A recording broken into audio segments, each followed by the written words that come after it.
All right, everyone, I wanted to give you a short video. I haven't been able to do any of these or very many of these at all this semester, but I wanted to give you one for LP5, which after many delays, I finally got done. So let's take a look at this. I want to lay out for you exactly what it is I am hoping to see from you for this one. Okay, so you may notice it's the same assignment for 101 in person and 101 online. So I'm only doing one video for this. All right, History 101, Learning Project 5, Empathy. I realized I was over-engineering the course a bit, and as time was getting on, these projects take a considerable amount of time to put together. I thought I was revising them. Essentially, it's a new assignment. And a logical last place to stop before the final exam, which I'll talk about in a moment, probably another video, is empathy. So far we have gone through description, interpretation, application, perspective. In other words, 4 basic components and skills that you should be able to demonstrate some sort of basic competence in if you are going to analyze a problem or some aspect of human activity from with the historical method. As a historian, these are some of the basic skills skill sets you need to demonstrate. The 5th element is one that we don't talk about as much, and that is emotion. In history, we tend to downplay emotion. We tend to focus on the structure, the organization of your writing, use of evidence, your point of view, your thesis, your overall argument. It tends to be rather clinical.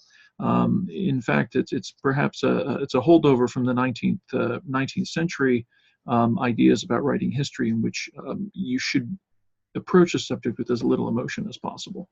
And I think that is good and valuable as far as it goes. However, setting aside for the moment that no one can actually fully overcome their biases, the fact is that emotion is actually important. It is an important component of historical research and writing, as I lay down or try to lay out for you somewhat here in this paragraph. It can do some very good things. It can push you. It can help you really drive home your research. It can also sidetrack you. It can make you not want to look at evidence that may disprove or force you to modify a position or an interpretation that you find very important for personal reasons. But the fact is, at some point, it doesn't have to be history, it could be literature, it could be psychology.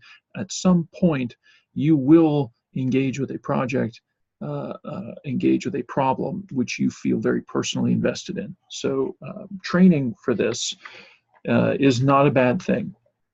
And if you decide that you want to go on and be a historian and train professionally for researching and writing history, you will have to come to grips with this at some point. So let's take a brief look here at how I'm proposing for you to answer this in the last 10, 12 days of the semester.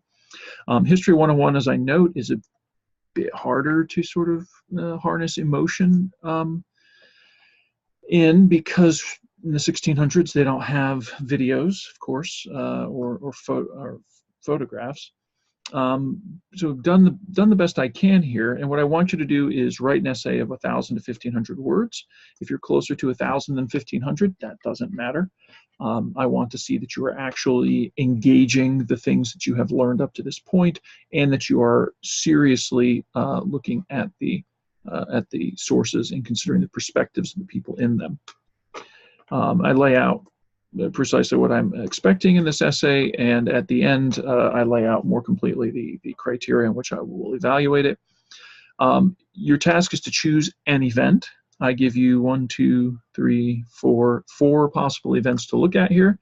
The Spanish conquest of Mexico, The witch craze. Now, you may have noticed a couple of you, I think, did this for your for this week. It was optional for this week, but if you watch this, then you're already ahead of the game. The Black Atlantic, which I think is another, was not optional for this week. Oops.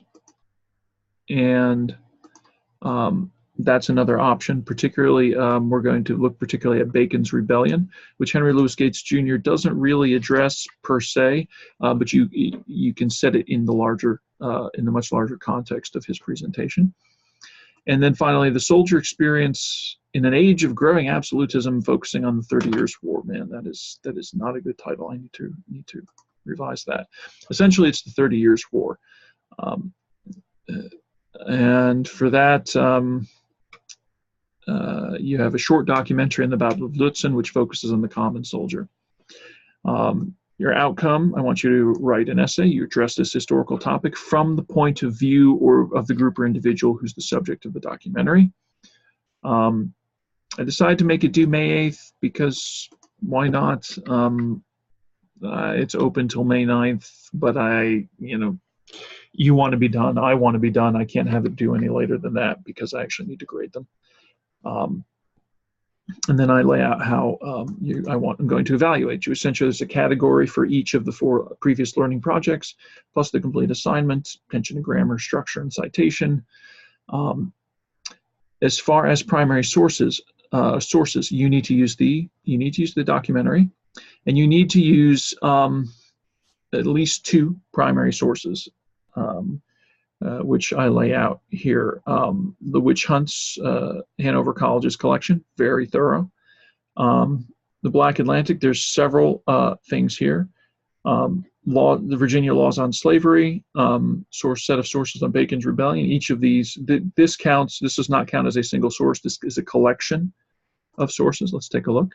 This is a virtual Jamestown. Yeah, so it's a big collection of primary sources. And so this is the section on Bacon's Rebellion. Each one of these is a source. You will find that you probably will read more than one of them. And then the Battle of Lutzen, Hans Heberle's Chronicle. The 30 Years' War is very badly served by online primary sources, and I need to actually scan the documentary history of the 30 Years' War and upload that as a PDF. A couple things I would point out to you. Number one, there is, where do I say it in here? The LP5 worksheet. I am finishing that. It's a brief series of questions that it may help you to answer before you actually try to write the paper. If you put this off till the end, till the last couple of days, you probably won't do very well. If, however, you started early enough, in my in-person classes, we will spend some time looking at this in class, you'll probably do fairly well in terms of not feeling rushed or harried. Another point to bear in mind, when you choose your primary sources, especially from things like the witch hunts, the witch craze section, or all of these options for Bacon's Rebellion and the Black Atlantic, do not simply choose primary sources at random. It's more, as a professor, it's more annoying for me to see a couple random sources plugged into an essay that have nothing to do with the topic of, say, of the documentary, because you had to use 2 primary sources. That is more annoying as from a professor's perspective. That is worse than simply not using them at all. Because if you don't use them at all, I can simply say, well, you didn't use them. There you go. Here I have to say, well, you used them, but you showed no care, no attention. You didn't try to connect it to the argument. So you still lose a lot of points, and then it puts me through a lot of work. So that's more annoying to professors than simply not using them at all. So please be careful about that.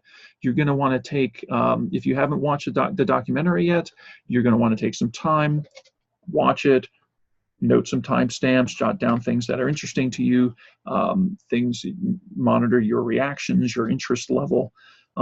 Once you have that down, then go look through the primary sources. Read through their titles or descriptions carefully to see if it addresses which you find interesting. If it doesn't, move on to the next one.